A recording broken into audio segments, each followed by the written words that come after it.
Guys, welcome back to urban chats. भारतामध्ये अनेक अशी शहरं आहेत जे की शतकांपासून नाही तर युगांपासून एक्झिस्ट करतात। महाराष्ट्रात असेच एक शहर आहे ज्याची social, historical and cultural importance खूप जास्त आहे। हे मी नाही तर रामायण सांगते। या शहराचे नाते रामायणासोबत जोडले गेलेले आहेत। हो, तुम्ही अगदीच बरोबर ओळखलात। वेलकम टू धार्मिक city Nashik.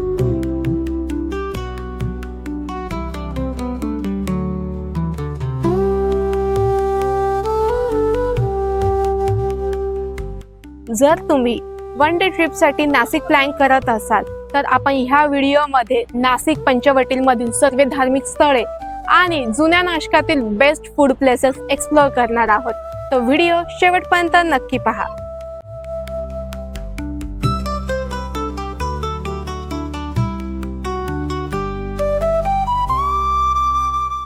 Since Nashik is the historically important place right from Ramayana to the freedom fight, so ह्या शहराचा इतिहास जाणून घेणं खूप जास्त महत्त्वाचे आहे।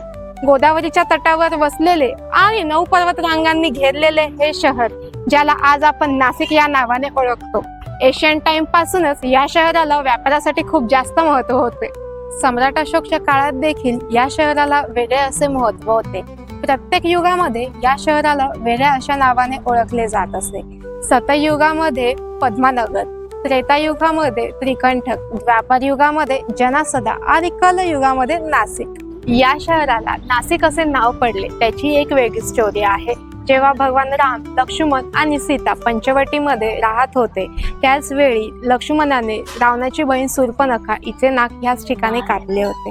याच एका घटनेमुळे या शहराला नाशिक असे नाव पडले।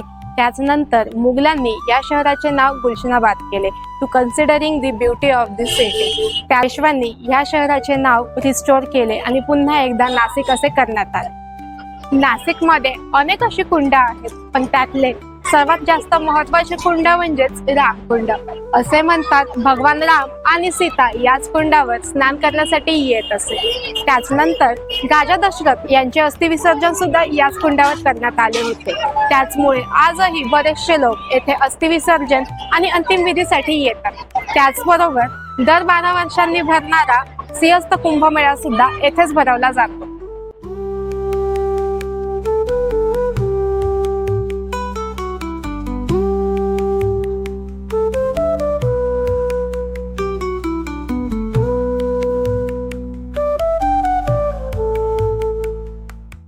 रामकुंडाचं बघितले तर मग आता रामकुंडासमोरीलच कपालेश्वर महादेव मंदिरात जाऊयात।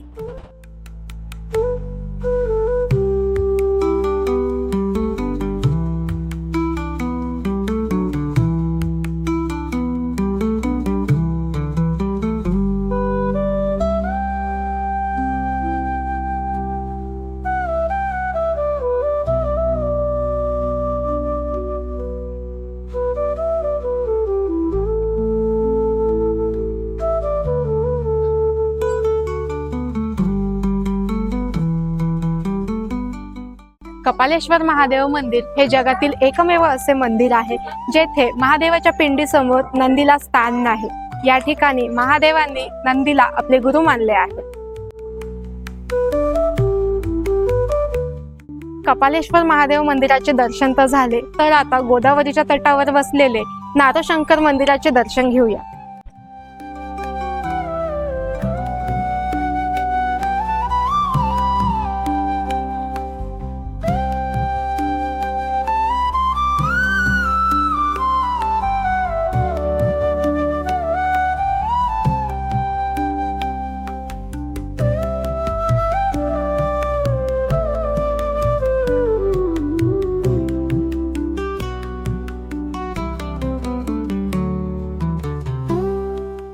नाशिकमध्ये महादेवाला समर्पित अनेक असे मंदिर आहेत। त्यातल्या सर्वात महत्त्वाचे मंदिर म्हणजे नारोशंकराचे मंदिर। 1747 मध्ये मराठा साम्राज्याचे सेनापती नारोशंकर पेशवे यांनी या मंदिराची स्थापना केली। त्याचप्रमाणे नारोशंकराची घंटा येथे प्रसिद्ध आहे।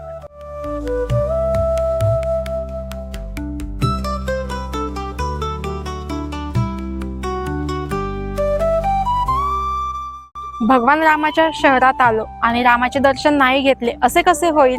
चला तर मग नाशिकच्या काळाराम मंदिराचे दर्शन घेऊया.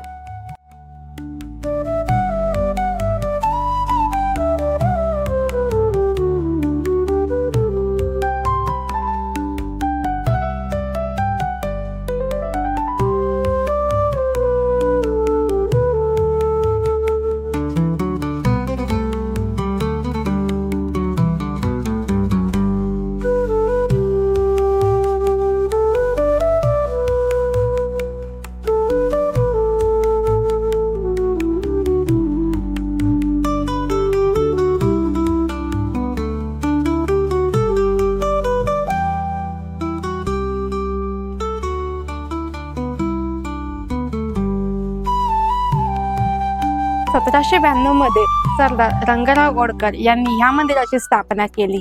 त्यांना 12 वर्षाचा कालावधी हे मंदिर बांधण्यासाठी लागला होता. या मंदिरामध्ये भगवान रामाची मूर्ती ही काळ्या पाषाणापासून बनवली असल्याने या मंदिराला काळाराम मंदिर असे नाव पडले.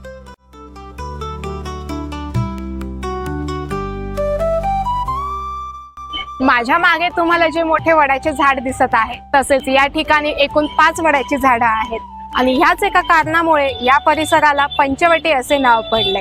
रामकुंडाप्रमाणेच या जागेला सुद्धा एक महत्त्व आहे, कारण हीच ती जागा जेथे सीतेची गुफा आहे आणि येथूनच रावणाने सीतेचे हरण केले होते.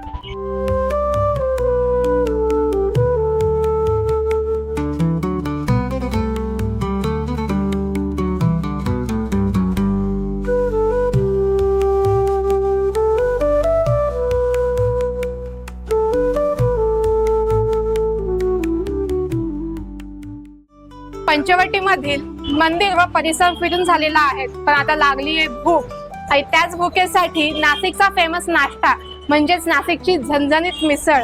तर तीच मिसळ आज खाण्यासाठी आपण आलेलो आहोत श्री अंबिका रेस्टॉरंटला. चला तर मग.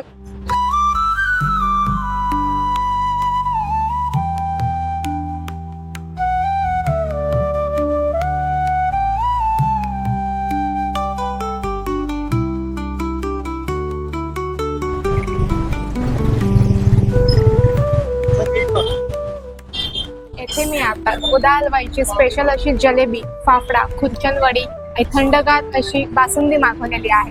चला मग टेस्ट करून बघूया.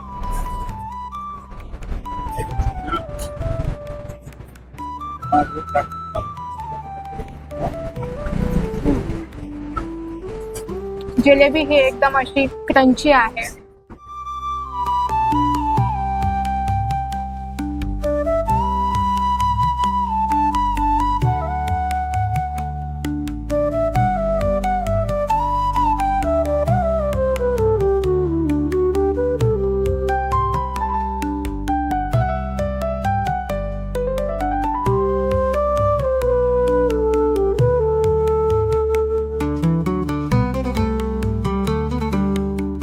तुम्हाला माझ्या मागे जो घाट दिसत आहे, त्याच घाटावर रोज संध्याकाळी 7 वाजता गोदा मातेची आरती होते.